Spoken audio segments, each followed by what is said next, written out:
आपकी बोर्ड परीक्षा में केवल गिने चुने केवल 5 महीने शेष हैं। अक्टूबर है, नवंबर है, दिसंबर है, जनवरी है और फरवरी है। मात्र आपके पास 150 दिन है। आपके पास मात्र 150 दिन बचा हुआ है। अब इन 150 दिनों में आपको केवल और केवल स्मार्ट वर्क करना है, यानी स्मार्ट तरीके से पढ़ाई करना है। अब आपको हार्ड वर्क करने की कोई ज़रूरत नहीं है, क्योंकि 150 दिन एक परीक्षा के लिए बहुत लिमिटेड है। इसमें आपको अब बहुत ज़्यादा हार्ड वर्किंग स्टूडेंट की तरह से नहीं पढ़ना है। आपको सिर्फ स्मार्ट स्टूडेंट की तरह से स्मार्ट तरीके से पढ़ाई करना है। कैसे पढ़ाई करना है इस वीडियो के अंतिम में और इस वीडियो के बीच में मैं ज़रूर बताऊंगा। और एक बात और मैं आप लोगों से कहना चाहूँगा, यदि आप जानना चाहते हो स्मार्ट तरीके से कैसे पढ़ाई करते हैं तो इस वीडियो को अभी के अभी लाइक कर दो। और इस बार बोर्ड एग्ज़ाम 2026 में आप कितना परसेंट लाना चाहते हैं ये आप कमेंट में ज़रूर लिखिएगा। जो बच्चे जितना नंबर लाना चाहते, जितना परसेंट लाना चाहते हो कमेंट में ज़रूर लिखेंगे। अगर आपने ठान लिया, सुनिए, अगर आपने ठान लिया तो 95% लाने से आपको कोई रोक नहीं सकता है। तो 2026 की बोर्ड परीक्षा में जितने भी स्टूडेंट 90 या 95% प्लस नंबर लाना चाहते हैं वे इस वीडियो के एंड तक ज़रूर बने रहेंगे। एक चीज़ मैं और आपको बताना चाहूँगा, आप क्या करते हो, स्कूल जाते हो, कोचिंग जाते हो, तो स्कूल जाने और कोचिंग जाने से काम नहीं चलेगा। इस वीडियो को 3 तरह के स्टूडेंट देख रहे हैं। पहला, जो स्कूल भी जाते हैं, कोचिंग भी जाते हैं डेली और घर पर एक भी अक्षर नहीं पढ़ते हैं। डेली स्कूल जाएंगे, डेली कोचिंग जाएंगे और घर पर एक भी अक्षर नहीं पढ़ेंगे। ऐसे भी बच्चे इस वीडियो को देख रहे हैं। और कुछ स्टूडेंट ऐसे हैं जो थोड़ा बहुत पढ़ते हैं और होमवर्क मिल जाएगा तो केवल उसी को कंप्लीट करेंगे। ऐसा लगता है कि क्लास 2 में पढ़ रहे हैं, क्लास 1 में पढ़ रहे हैं, क्लास 3 में पढ़ रहे हैं, कि जितना होमवर्क मिला उतना करके उसके बाद खेलो। ऐसा आपको बिल्कुल नहीं करना है, आपको एक्स्ट्रा पढ़ना है। देखो, टॉपर लेवल में अगर आपको आना है, अखबार में चाहते हो कि आपका फ़ोटो आए, आप चाहते हो स्टेट रैंक बने, नंबर 1 आए, रैंक 1 आए, रैंक 2 आए, या टॉप 10 के बीच में आप अपना नाम रोशन करना चाहते हो, मुख्यमंत्री के हाथों आप चेक लेना चाहते हो, तो इस वीडियो के अंदर बताई गई बातों का विशेष ध्यान रखना। जिस तरीके से मैं बताऊंगा उस तरीके से तैयारी करना और वीडियो को अंतिम तक ज़रूर देखना। आपको टॉपर बनने से कोई रोक नहीं सकता, 95% मार्क लाने से कोई रोक नहीं सकता मेरे भाई। देखो, सबसे बड़ी बात, जुलाई से बहुत सारे स्टूडेंट पढ़ना शुरू करते हैं, लेकिन उनका सपना जुलाई से सिर्फ सपना रह जाता है पढ़ने का। असली पढ़ाई तो दशहरा दीपावली के बाद से शुरू होती है, इस बात में सच्चाई है। तो देखो बेटा, जुलाई से तो अब आपको पढ़ना है नहीं, क्योंकि जुलाई का समय बीत गया। इस समय 2 तरह के छात्र होंगे, इस समय 2 तरह के छात्र। पहले वो जो 2-3 चैप्टर पढ़ चुके हैं, ठीक है, 2-3 चैप्टर पढ़ चुके हैं, जिसने जुलाई से पढ़ना शुरू किया उसके बाद वो ठंडा पड़ गया, अब वो बीच में पढ़ ही नहीं रहा है, ठीक है। दूसरे वो जो शुरू से अभी पढ़ना चाहते हैं। तो जो लोग शुरू से पढ़ना चाहते हैं, अब शुरू से पढ़ने के लिए टाइम नहीं है, तो करें तो क्या करें, इसके लिए मैं आपको बताना चाहूँगा, यदि आप मैथ में डरे हुए हैं, घबराए हुए हैं, तो आप के लिए एक शानदार ज़बरदस्त छोटा सा कोर्स लाया हूँ, जो फर्स्ट मैथ और सेकंड मैथ दोनों का कंप्लीट निचोड़ है। आपको पूरी बुक नहीं पढ़ना पड़ेगा, पूरा पोथा नहीं पढ़ना पड़ेगा, मात्र 16 घंटे का समय देना होगा। डेली 1 घंटा आधा घंटा करके आप समय दीजिए, 16 घंटे में पूरा कोर्स ख़त्म हो जाएगा। मैथ में जिनको डर लगता है कि मैथ में वे फेल हो जाएंगे, ऐसे बच्चे मैथ में बहुत अच्छा नंबर लाएंगे। अगर आप चाहते हो कि मैथ में आपका 75 से 80 नंबर तक आए, तो आप इस वीडियो के डिस्क्रिप्शन में एप्लीकेशन का लिंक दिया हुआ है, उसको डाउनलोड कीजिए। उसमें 16 घंटे में मैथ की तैयारी वाला कोर्स लिखा है, उसको परचेज कीजिए, जिसका प्राइस है मात्र 218 रुपये। इतना कम फीस रखा गया ताकि गरीब से गरीब बच्चा भी पे कर सके, और ये फीस मोबाइल के रिचार्ज से भी कम है। इससे ज़्यादा का तो आप हर महीने का मोबाइल रिचार्ज करते हो। तो देखो, बच्चा हिंदी में, अंग्रेजी में, अन्य विषय में किसी तरह खींच खाच के पास हो जाएगा, लेकिन मैथ में बहुत मुसीबत से उसको लड़ना होता है। तो मैं चाहता हूँ कि आप सिर्फ 16 घंटा अगर समय निकाल सकते हैं रोज़ का, आधा आधा घंटा करके या एक एक घंटा करके, तो आप ज़रूर इस कोर्स को बाय कीजिए। डिस्क्रिप्शन में लिंक है। देखो बेटा, आप केवल कोचिंग जाओगे, केवल स्कूल जाओगे, ठीक है, तो केवल कोचिंग और स्कूल जाने से आपकी तैयारी नहीं होगी। अगर कोचिंग स्कूल जाते हैं और वहाँ पर बिल्कुल पढ़ाई नहीं करते हैं और घर पे आकर के सेल्फ स्टडी नहीं करते हैं, तो आपको नंबर के नाम पे कुछ नहीं मिलेगा। नंबर के नाम पे आपको कुछ नहीं मिलेगा। इसके अलावा मेरे भाई देखो, स्कूल में आप अगर जाते हो डेली क्लास करने, ठीक है, स्कूल का मतलब आप समझते हो कि भैया टाइम पास, स्कूल का मतलब आप समझते हो कि टाइम पास, स्कूल में तो पढ़ाई नहीं होती है। और सोचते हैं कि नहीं नहीं कोचिंग में पढ़ लेंगे, स्कूल जा रहे हैं स्कूल में टाइम पास कर लेंगे, कोचिंग में जाके पढ़ लेंगे। और हुआ क्या, ना स्कूल में पढ़ पाए ना कोचिंग में पढ़ पाए। तो जब आप स्कूल में नहीं पढ़ पाए, कोचिंग में नहीं पढ़ पाए और सेल्फ स्टडी नहीं किए, होमवर्क नहीं किए, तो आप रिजल्ट के नाम पर क्या पाओगे? आप रिजल्ट के नाम पर कुछ नहीं पाओगे। रिजल्ट के नाम पर कुछ नहीं पाओगे। अगर आप चाहते हो कि आपको रिजल्ट मिले, अगर आपको चाहते हो कि बेहतर रिजल्ट मिले आपको, तो आप कोचिंग का, स्कूल का पढ़ाया हुआ घर पे आ करके होमवर्क करने के बाद अलग से सेल्फ स्टडी भी आप करो, अलग से आप प्रैक्टिस भी करो। जो लोग अलग से प्रैक्टिस करते हैं, सेल्फ स्टडी करते हैं, वही जा करके अच्छा नंबर स्कोर करते हैं, ठीक है। इसके अलावा बेटा आपको यदि अच्छे नंबर स्कोर करना सभी सब्जेक्ट में, आपको ऑल सब्जेक्ट में अच्छे नंबर अगर स्कोर करना है, तो सबसे पहले आप टारगेट सेट करो। सबसे पहले आप क्या करो? टारगेट सेट करो। टारगेट सेट करने का मतलब ये हुआ कि आज आपको अगर 3 क्वेश्चन पढ़ना मैथ में, तो 3 के 3 पढ़ना ही पढ़ना है। टारगेट वैसा सेट करो जो टारगेट पूरा हो सके। एक दिन का टारगेट सेट करना चाहिए ताकि मैं एक दिन में उतना पढ़ सकूं। 3 क्वेश्चन मैथ का, 3 क्वेश्चन फिजिक्स का, 3 क्वेश्चन केमिस्ट्री का, 3 क्वेश्चन हिंदी अंग्रेजी का। इस तरह से अगर आप टारगेट सेट करके पढ़ते हैं, तब जा कर के आपकी पढ़ाई बेहतर होगी। और टारगेट जब पूरा होने लगे कि आपके पास टाइम बच रहा है, तो 3 क्वेश्चन की जगह पर 4-4 क्वेश्चन हर सब्जेक्ट से ले लीजिए, या जो सब्जेक्ट आपका ज़्यादा वीक है उस पर ज़्यादा समय दीजिए, जो सब्जेक्ट आपका थोड़ा स्ट्रांग है उस पर कम समय दीजिए। आप अपनी आवश्यकता अनुसार अपना टारगेट सेट करो। दूसरे का टारगेट अपना टारगेट कभी मत बनाओ। अपनी हैसियत, अपनी क्षमता, अपना टाइमिंग, उस हिसाब से अपना टारगेट सेट करो, ठीक है। और देखो बेटा, सुबह सुबह उठ करके आप ज़रूर पढ़ाई करो, क्योंकि कहा गया है कि जो स्टूडेंट सुबह उठ करके सूर्य के उगने से पहले आप जग करके पढ़ना शुरू करेंगे, तो सुबह का पढ़ा हुआ आपको ज़्यादा समझ में आएगा, क्योंकि आपकी पूरी एनर्जी, मन, मस्तिष्क, तन सब कुछ आपका साथ देगा, ठीक है। तो तन, मन, मस्तिष्क सब आपका साथ देगा। तो सुबह उठ के पढ़ना आपको 100% आपको बेनिफिट करेगा, ठीक है। और टाइम देख के नहीं पढ़ना कि यार 2 घंटा हो गया कि नहीं अभी। जैसे कि बहुत सारे बच्चे लंच का टाइम देखते हैं स्कूल में, 12:30 बजा कि नहीं बजा, कब 12:30 बजेगा, कब छुट्टी होगी, कब बाहर निकलेंगे, कब लंच करेंगे। कभी भी टाइम देख मत पढ़ो।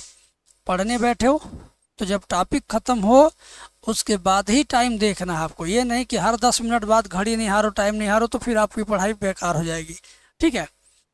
बोर्ड एग्ज़ाम में 90+ लाने के लिए आपको कम से कम 6 घंटा तो पढ़ना ही पढ़ना है। कम से कम 6 घंटा तो पढ़ना ही पढ़ना है। और ये 6 घंटा आपके पूरे 24 घंटा का गोल्डन टाइम हो। गोल्डन टाइम का मतलब हुआ कि उस समय आप किसी भी तरह की व्यस्तता में ना हो, किसी भी तरह की आप व्यस्तता का शिकार न बने, एकदम फ्री टाइम हो। ऐसे 6 घंटे, और वो भी 6 घंटा इकट्ठा नहीं, आधा घंटा, 1 घंटा, 1.5 घंटा, जैसे जैसे आपको वक्त मिलता है पूरे 24 घंटे में से, उसी तरीके से आप अपना टाइम निकाल के कम से कम 6 घंटा हर दिन आपको 6 घंटा पढ़ना है, ठीक है। और किस विषय को कितना घंटा समय देना है, अगर कोई सब्जेक्ट आपका ज़्यादा वीक है उसको ज़्यादा समय देंगे, जो थोड़ा ठीक ठाक है उसको कम समय देंगे। आप अपनी ज़रूरत के हिसाब से अपने सब्जेक्ट को टाइम देंगे। इसके अलावा मेरे मित्र, सबसे महत्वपूर्ण बात, ठीक है, सबसे महत्वपूर्ण बात कि सेल्फ स्टडी करते समय किन किन बातों का ध्यान देना है। देखो, आपको क्या करना, फेयर नोट्स बनाना है। आपको फेयर नोट्स बनाना, फेयर मतलब एकदम साफ सुथरा सुंदर लिखा हुआ नोट्स बनाना है। उसमें आप बस उन प्रश्नों को लिखेंगे, उन हेडिंग को लिखेंगे जो आपको ज़्यादा ज़रूरी लगता है एग्ज़ाम के लिए, या जो आपको याद नहीं हो रहा है उसको याद करने के लिए भी उसमें लिख सकते हैं। ठीक है, सिर्फ वीडियो देखने का काम नहीं करना कि आप मेरी वीडियो देख लिए, किसी और का वीडियो देख लिए, कोई टीचर और बहका रहा उसकी वीडियो देख लिए, कोई नया टीचर आया नया कोर्स लॉन्च किया, कोई फ्री में बेच रहा, तो ये सब फ्री पेड के चक्कर में मत रहो। आप पढ़ाई करने बैठो तो केवल पढ़ाई करो। मास्टरों का वीडियो बाजी मत देखो कि कौन क्या कर रहा है। पढ़ते समय फोकस नहीं करना है। देखिए, पढ़ते समय फोकस नहीं करना, ये तो थोड़ा सा उल्टा लग रहा है। ठीक है, आपके मन में पढ़ाई जब आप करते हो तो फोकस करके नहीं पढ़ते हो। फोकस करने का मतलब, आप अगर किताब में पढ़ रहे हो तो केवल किताब में ही ध्यान रहे, ये न कि बस नज़र किताब की तरफ हो, फोकस किताब की तरफ हो और मन का फोकस कहीं और हो। तो ये कमी आपके अंदर, पढ़ते समय फोकस न करना। यानी अगर आप पढ़ाई करते समय सच में फोकस करके नहीं पढ़ोगे, अपना ध्यान फोकस करके नहीं पढ़ोगे, तो आप लास्ट में बेकार हो जाओगे। जनवरी तक तब पता चलेगा कि आपको कुछ नहीं आ रहा है। पढ़ते समय मोबाइल का प्रयोग बिल्कुल नहीं करना। आपको पढ़ते समय मोबाइल का प्रयोग बिल्कुल नहीं करना है। ना इंस्टाग्राम, ना व्हाट्सअप, ना टेलीग्राम, कुछ नहीं। ना ही किसी का फ़ोन अटेंड करना है, क्योंकि 24 घंटे में से 6 घंटे पढ़ना, बाकी 18 घंटे जो बचा है उन 18 घंटों में जो मन सो करो। रेगुलरिटी मायने रखती है मेरे भाई, रेगुलरिटी मायने रखती है। अगर आप डेली पढ़ते हो तभी जा कर के आपकी पढ़ाई सक्सेसफुल होगी। ऐसा नहीं कि आपने 4 दिन पढ़ लिया फिर अगले 10 दिन तक आप किताब के पास पहुंच ही नहीं पा रहे हो, क्योंकि रेगुलरिटी आपकी बहुत ज़्यादा मायने रखती है। देखो, आप भीड़ से जब तक अलग हो के नहीं पढ़ोगे तब तक कुछ अलग नंबर अलग नहीं कर पाओगे।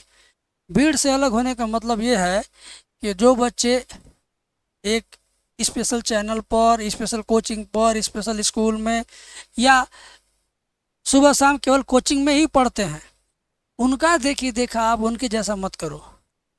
आप खुद सोचो कि आपको क्या चीज़ नहीं आ रहा, आप पहले उसकी प्लानिंग करके पढ़ो। आपका दोस्त, आपके गांव का, आपके रिश्तेदार का कोई स्टूडेंट है, वो अगर केवल ट्यूशन जाता है, कोचिंग जाता है, बाकी घर पे कुछ नहीं पढ़ता या घर पे आधा घंटा पढ़ता है, तो उससे अपना कंपेयर मत करना। उसके जैसा आप खुद मत बनना, उसके जैसा आप करने की मत सोचना। आप ये सोचो कि आपको 6 घंटे अपने घर पे समय देना है। आप ये बात किसी और से बताओ भी मत, नहीं तो आपको मजाक बनाएगा, आपका ताने मारेगा, मजाक उड़ाएगा, तो प्रॉब्लम आपको ही होगी। देखिए, जो सब्जेक्ट आपका वीक है उसको ज़्यादा समय दो, और जो सब्जेक्ट आपका स्ट्रांग है उसको थोड़ा कम समय दो। तो सब्जेक्ट आपका वीक कौन सा स्ट्रांग है, इस पर आपको ज़रूर पहले मंथन करके उस हिसाब से अपना पढ़ाई करना है। कौन सी किताब पढ़ें, कौन सी किताब न पढ़ें, इसके लिए मैं बताना चाहूँगा बेटा, NCERT की पहले किताब कंप्लीट करो। इसमें जितना है उतना पढ़ डालो, तैयार कर डालो। इसके अलावा 4 साल का प्रीवियस ईयर पेपर, ठीक है, प्रीवियस ईयर क्वेश्चन पढ़ डालो। इतना अगर तुम पढ़ डालोगे तो तुम्हारा गारंटी है 95% लाने से तुम्हें कोई रोक नहीं सकता है। इतना पढ़ के अगर तैयार करके जाते हो तो 95% नंबर लाने से कोई तुम्हें रोक नहीं सकता है। देखो, दिन भर स्कूल में जाना, कोचिंग में पढ़े रहना, स्कूल में पढ़े रहना, कोचिंग में पढ़े रहना, दिन भर स्कूल में कोचिंग में, स्कूल में कोचिंग में पढ़े रहना पढ़ाई करना नहीं कहलाता है। पढ़ाई करना वो कहलाता है जो स्टूडेंट सेल्फ स्टडी करता है। यानी स्कूल कोचिंग जाने के बाद जो समय बचेगा उसमें आपको सेल्फ स्टडी करना है। जब तक सेल्फ स्टडी नहीं करोगे तब तक समझ लेना कि तुम किसी लायक पढ़ाई नहीं कर रहे हो। ठीक है, देखो, भीड़ से अलग होना है तो क्या करो, डेली टारगेट बनाओ। मैंने कहा ना, डेली टारगेट बनाना कि 3 क्वेश्चन 5 क्वेश्चन किस सब्जेक्ट से लेना है, 2 क्वेश्चन कौन से सब्जेक्ट से लेना है। डेली आप करो, जितना आपसे हो पाए उस हिसाब से आप अपना टारगेट सेट करो। ठीक है, दोस्तों को ये बताने की बिल्कुल भी कोशिश मत करना कि मैं डेली 3 क्वेश्चन इस सब्जेक्ट से, 5 क्वेश्चन उस सब्जेक्ट से पढ़ता हूँ। अगर आपने दोस्तों को बताया, खास दोस्त को भी आपने अगर बताया, तो ये रूल्स आप किसी न किसी दिन उसके वजह से तोड़ देंगे। क्योंकि आप जब अपनी बात किसी से आउट कर दोगे, अपनी बात, अपना राज, अपना भेद किसी को बता दोगे, तो वो उसका असर बेअसर हो जाता है। आप उस पर कर ही नहीं पाओगे, टाइम टेबल लेके आप चल ही नहीं पाओगे। देखो, होमवर्क स्कूल से जो मिलता है वो आप ज़रूर करिए। तो होमवर्क करने को आप सेल्फ स्टडी में कभी काउंट मत करिएगा। अगर आप होमवर्क कर रहे हो तो ये मत समझना कि आप सेल्फ स्टडी कर रहे हो। होमवर्क करना अलग काम है, और होमवर्क के बाद अपने मन से कुछ पढ़ना, वो कहलाता है सेल्फ स्टडी। वो कहलाता है सेल्फ स्टडी। तो जब तक सेल्फ स्टडी में आप आएंगे नहीं, तब तक किसी लायक नहीं बनेंगे। ठीक है। देखो, मैं आपको एक और बात बताना चाहता हूँ। स्क्रीन पर मेरा मोबाइल नंबर चल रहा है। अगर आपको मैथ का कोई भी चैप्टर पढ़ना हो, या फर्स्ट मैथ पढ़ना हो, केवल सेकंड पढ़ना हो, या पूरा पढ़ना हो, या चाहते हैं कि सिलेक्टेड क्वेश्चन पढ़ना जो एग्ज़ाम में बार बार आए, इम्पोर्टेंट पढ़ना है, पूरा सिलेबस नहीं पढ़ना है, तो आप दिए गए नंबर पे बात करके कोर्स ले सकते हैं। कोर्स की फ़ीस इतनी कम है कि महीने के मोबाइल के रिचार्ज से भी कम है, और सिर्फ वही क्वेश्चन उसमें पढ़ाया समझाया गया जो बार बार एग्जाम में आता है। तो स्क्रीन पे मोबाइल नंबर इस वजह से मैं दिखा रहा हूँ बेटा। ठीक है। देखो, मैं एक बात बताऊँ, सिलेबस कब तक पूरा करें? सिलेबस पूरा करने का अब टाइम नहीं है। अब सेलेक्टेड क्वेश्चन, सेलेक्टेड टॉपिक पढ़ने का टाइम है, पहली बात। दूसरी बात, आपको कम से कम 3 साल का प्रीवियस ईयर पेपर पढ़ लेना है। इम्पोर्टेंट क्वेश्चन आंसर सहित याद करना है। सैम्पल पेपर भी आप ऑफिशियल वेबसाइट से देख लेंगे। अंतिम के महीने में, ध्यान दीजिएगा, अंतिम के महीने यही 5 महीने हैं, अक्टूबर, नवंबर, दिसंबर, जनवरी, फरवरी। अंतिम इन 5 महीनों में आप ये ज़रूर आप कंप्लीट करिए, और कोशिश करिए कि टेस्ट भी आप दीजिए। स्कूल का टेस्ट, कोचिंग का टेस्ट ज़रूर देना है। छुट्टियों के दिन भी आपको स्टडी करना है। ये नहीं कि दशहरा, दीपावली में 3-3, 4-4 दिन की छुट्टी हो गई तो केवल बाजार करने में आपने समय बिता दिया, केवल आनंद लेने में टाइम बिता दिया। 6 घंटे आपको काट के पढ़ना ही पढ़ना है। हर एक खुशी और आनंद के बीच में से आप सेल्फ स्टडी के लिए 6 घंटे निकाल लो। रिवीजन भी करते रहना, ये नहीं कि आगे बढ़ते जाओ और पीछे का भूलते जाओ। आगे भी बढ़ते जाओ, पीछे का भी वापस रिवीजन करते आओ, ताकि भूली हुई चीज़ फिर से आपके दिमाग में आती रहे, आती रहे, आती रहे, और आप परीक्षा तक इसी सिलसिले को चलाते रहिए। गारंटी है कि आपको 95% लाने से कोई रोक नहीं सकता है। ठीक है। इसके अलावा मेरे भाई, एग्ज़ाम में कॉपी कैसे लिखें? बहुत बच्चों को इस बात का डर रहता है कि कॉपी एग्ज़ाम में लिखना कैसे। देखो, कॉपी लिखने का बस एक ही मूल मंत्र है, रोल नंबर, अंकों में, शब्दों में तारीख, ये सब सही होना चाहिए, और पेपर कोड। उसके अलावा आपको पता है, क्वेश्चन नंबर डालेंगे, हेडिंग डालेंगे, काला नीला पेन का इस्तेमाल करेंगे, क्वेश्चन नंबर ज़रूर डाल के लिखेंगे। जब तक क्वेश्चन नंबर अगर आप भूल गए डालना, तो समझ लो वो काउंट नहीं होगा, ना ही चेक होगा। अगर चेक भी हो गया तो उसका नंबर नहीं ऐड होगा। ठीक है। तो क्वेश्चन नंबर डालना बच्चे भूलते हैं, तो वो मैं आपको बता दे रहा हूँ।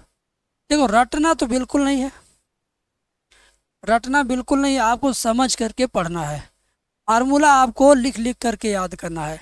अगर मैथ का, फिजिक्स का, केमिस्ट्री का फार्मूला अगर आपके सामने है तो उसको लिख के याद करेंगे। चैप्टर के इम्पोर्टेंट टॉपिक व उस लेसन से आए प्रश्न सॉल्व करेंगे। ठीक है। चैप्टर के अंदर जाएंगे, इम्पोर्टेंट टॉपिक पढ़ेंगे, और उसके अंदर कोई न्यूमेरिकल दिया है तो उसको ज़रूर सॉल्व करेंगे। टेस्ट ज़रूर देंगे मेरे भाई, और रिवीजन भी करेंगे, ये मैंने आपको बता दिया है। ठीक है।